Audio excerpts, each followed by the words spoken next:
یہی ہے آرزو کہ تعلیم قرآن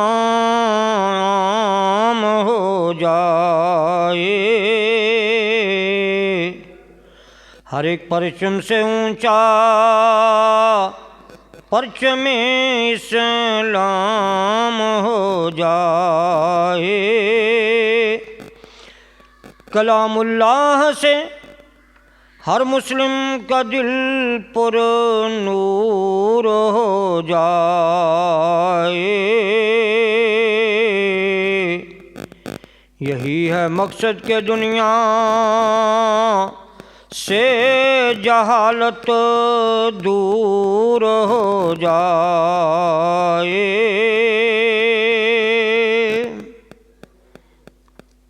میرے نہایت واجب الاحترام معزز سامعین کرام، سیدنا ابو بکر صدیق رضی اللہ تعالیٰ عنہ جو اس امت میں نبیوں کے بعد سب سے افضل ہیں، جن کا مقام مرتبہ اللہ تعالیٰ نے بلند کیا ہے، جن کی شانیں اللہ تبارک و تعالیٰ نے قرآن پاک میں بیان فرمائی ہیں،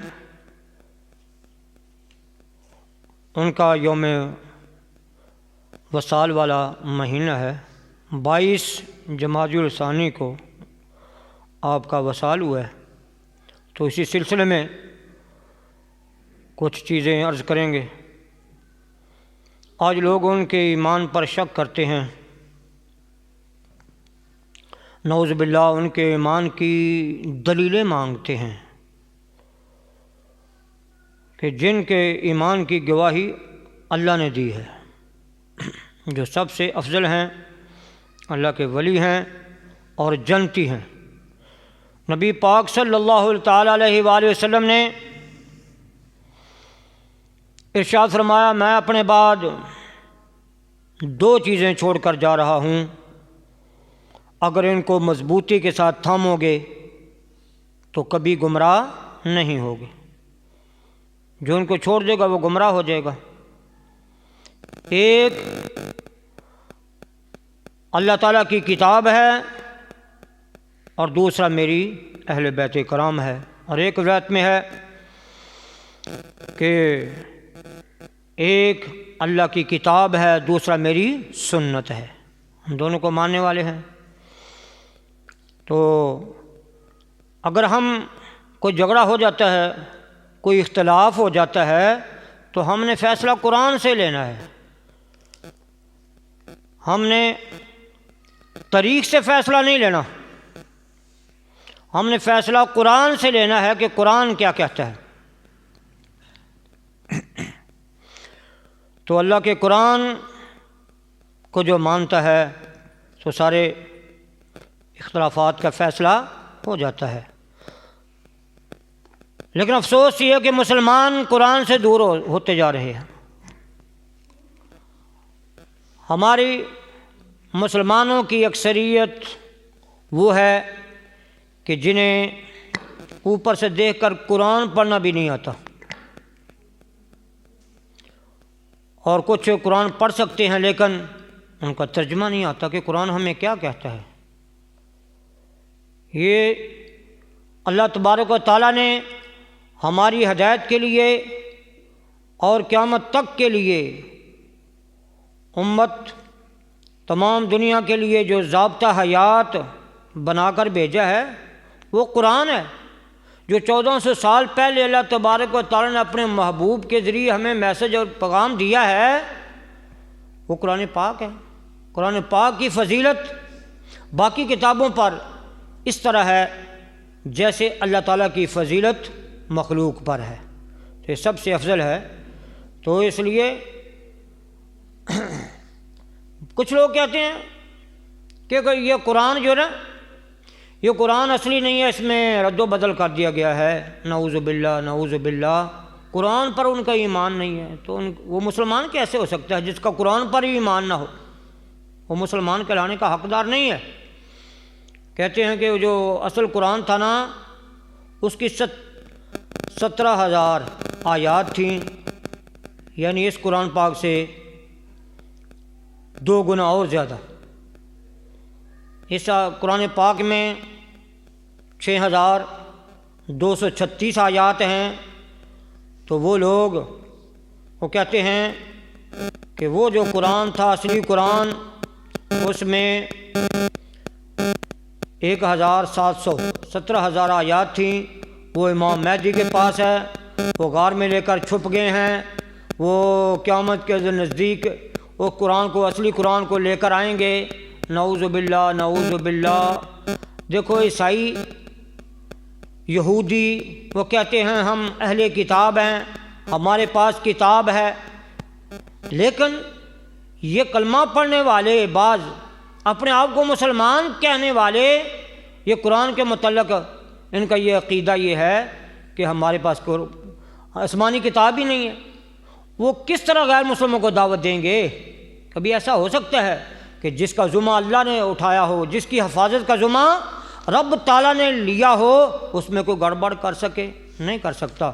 اس کی ایک زیر زبر بھی کوئی گڑبڑ اس میں تبدیلی نہیں کر سکتا، کیونکہ اس کی حفاظت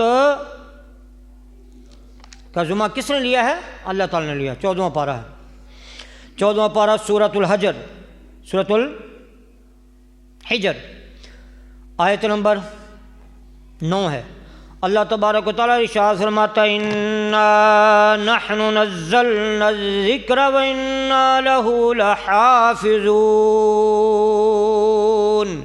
بے شک ہم نے اس قرآن کو نازل کیا ہے اور ہم ہی اس کی حفاظت کرنے والے ہیں۔ تو ہمارا یہ عقیدہ ہے کہ جو قرآن پاک کی ایک آیت، ایک حرف کے متعلق بھی یہ عقیدہ رکھے کہ اس میں تبدیلی کر دی گئی ہے، تو وہ مسلمان نہیں ہو سکتا۔ اللہ تعالیٰ نے قرآن پاک میں ارشاد فرمایا ہے ذَلِكَ الْكِتَابُ لَا رَيْبَ فِيهِ، سورہ بقرہ میں پہلی آیت ہے کہ یہ وہ کتاب ہے جس میں کوئی شک نہیں ہے۔ اس کی حفاظت اللہ تعالیٰ فرما رہا ہے۔ ہمارا مسلمانوں کا تو یہ ایمان ہے کہ قرآن کامل کتاب ہے، اور جس کا قرآن پر ایمان ہے تو وہ صحابہ کرام کو بھی مومن مانے گا اور ان کو جنتی بھی مانے گا۔ پچھلے جمعے بھی میں نے آیات کریمہ آپ کے سامنے رکھی تھی، آج پھر وہی رکھ رہا ہوں، اور اسے آگے بھی چلتے ہیں تاکہ قرآن سے دلیل، کوئی اگر سوال کرے تو آپ قرآن سے دلیل اس کو دے سکیں کہ ہمیں قرآن پڑھنا بھی چاہیے اور اس کا ترجمہ بھی آنا چاہیے، اگر کوئی بات کرے تو اس کا جواب بھی دے سکیں۔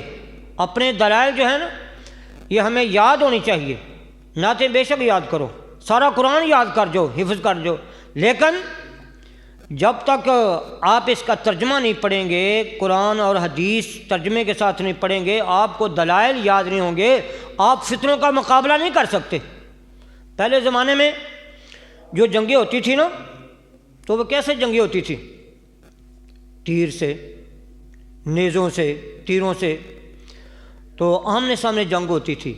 تو یہ آج تیروں کے ساتھ جنگ ہو سکتی ہے، نیزوں کے ساتھ جنگ ہو سکتی ہے، تلواروں کے ساتھ جنگ نہیں ہو سکتی۔ جدید دور ہے، تو جدید طور سے جس طرح جنگ کے لیے جو ہتھیار ہے نا وہ نئے ہونے چاہیے، اس طرح جو دلائل ہیں وہ بھی بڑے مضبوط ہونے چاہیے، تب فتنوں کا مقابلہ کر سکیں گے۔ یہ نہیں کہ ادھر سے کوئی قرآن پاک پڑھے، حدیث پڑھے تو آپ ادھر سے نعت خان کو لے جائیں ہمارا یہ نعت خان ہے، کوئی ادھر منازع کا چیلنج دے اور ہم کہیں اپنے نعت خان کو لے جائیں گے جی، ہاں جی، ایسا نہیں ہوگا۔ آپ سب کو یاد کرنے ہوں گے، بڑا فتنوں کا دور ہے، تو خود بھی سیکھیں، بچوں کو بھی سکھائیں۔ نبی پاک صلی اللہ علیہ وسلم نے اس دور کی نشاندہی کر دی تھی پہلے ہی، مسلم شریف کے حدیث پاک ہے، نبی پاک صاحب العلاق صلی اللہ تعالی علیہ وآلہ وسلم نے ارشاد فرمایا تھا بادروا بالاعمال، نیک اعمال میں جلدی کرو، فتنا کقطع اللیل المظلم، فرمایا ایسے فتنے ہوں گے جیسے اندھیری رات کے ٹکڑے ہیں، یصبح الرجل مومنا ویمسی کافرا، صبح کو آدمی مومن ہوگا، رات کو کافر ہو جائے گا۔ وَيُمْسِي مُؤْمِنًا وَيُصْبِحُ كَافِرًا، رات کو مومن ہوگا، صبح کو کافر ہو جائے گا، یعنی اپنا عقیدہ بدل دے گا۔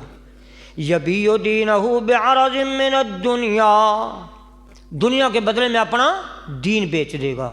تو یہ وقت وہی وقت ہے جس کے نشاندہی ہمارے پیارے آقا صلی اللہ علیہ وسلم نے فرما دی تھی۔ تو اس لیے اپنے دلائل کو مضبوط کریں، قرآن سیکھیں اور فطروں کا اپنا ایمان کی بھی حفاظت کریں اور لوگوں کے ایمان کو بھی بچائیں۔ تو یہ علماء کرام کا کام ہے۔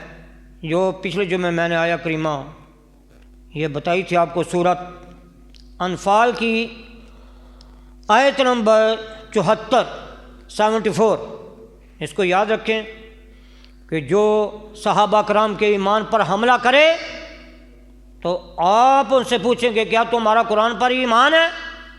اگر وہ کہے کہ نہیں تو پھر تو کام ختم ہے۔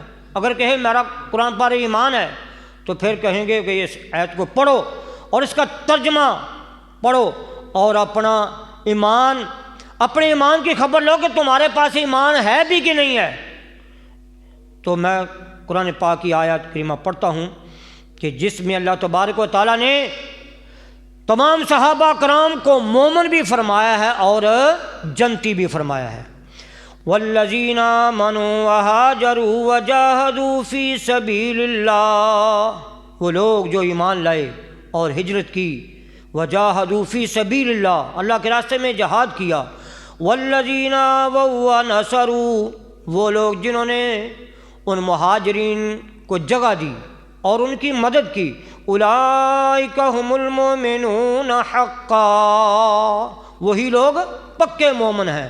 لہم مغفرۃ ورزق کریم، ان کے لیے بخشش ہے اور عزت کی روزی ہے۔ یعنی پتہ چل گیا قرآن پاک کی اس آیت سے کہ تمام صحابہ کرام چاہے وہ ہجرت کرنے والے ہوں چاہے انصار ہوں مدینہ کے رہنے والے، سارے کے سارے مومن ہیں اور جنتی ہیں۔ کون فرما رہا ہے؟